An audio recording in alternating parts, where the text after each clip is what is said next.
Okay, so for today's lesson, we are learning to use but to combine sentences together. Let's go.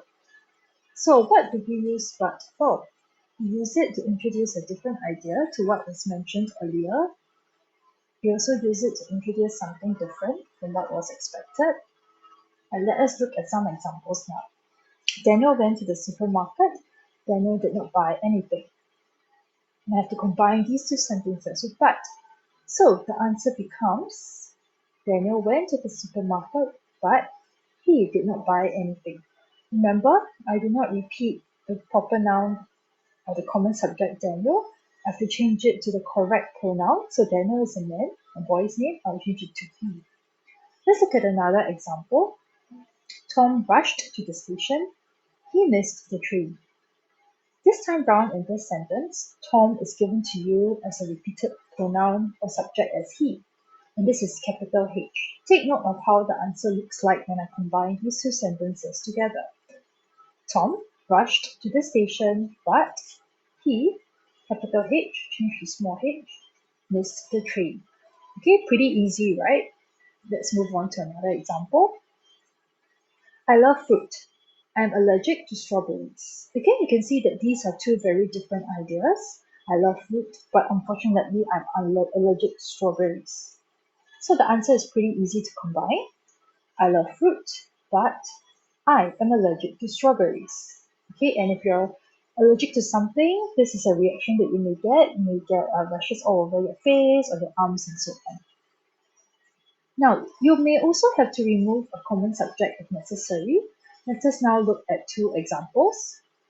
Mr. Lee is rich. Mr. Lee is stingy. Now, I know Mr. Lee is a gentleman, so the first part of the combined sentence will read as Mr. Lee is rich. But now I know Mr. Lee is a man, so if I say he is stingy and I read the whole answer out, Mr. Lee is rich, but he is stingy. It sounds very repetitive and grammatically awkward as well. What you can do is you remove he is.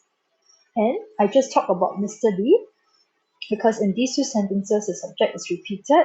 I'm describing two qualities of this person, Mr. Lee. So I can just say Mr. Lee is rich but stingy.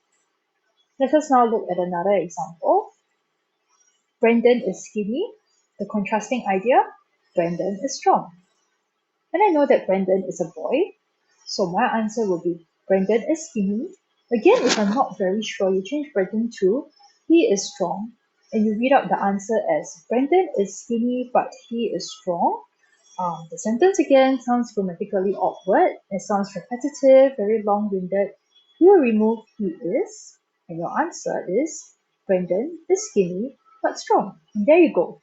Two different ideas that are reflected when I combine two sentences together. Remember, if I'm describing a quality or two qualities of the same person, I will remove the common subject in the combined sentence, and following subject-verb agreement rules, I will ensure that my subject of the sentence is followed or is placed at the start of the sentence. Okay, and that's it. We are done. Now for homework today, please complete synthesis and transformation worksheet 6 as your homework. Please copy down the notes that are given and write down today's date on the top right hand corner of the page. Okay, remember to write this set of notes on the worksheet, but used to introduce a different idea to what was mentioned earlier. You can pause the video as you copy down the date as well as this sentence over here.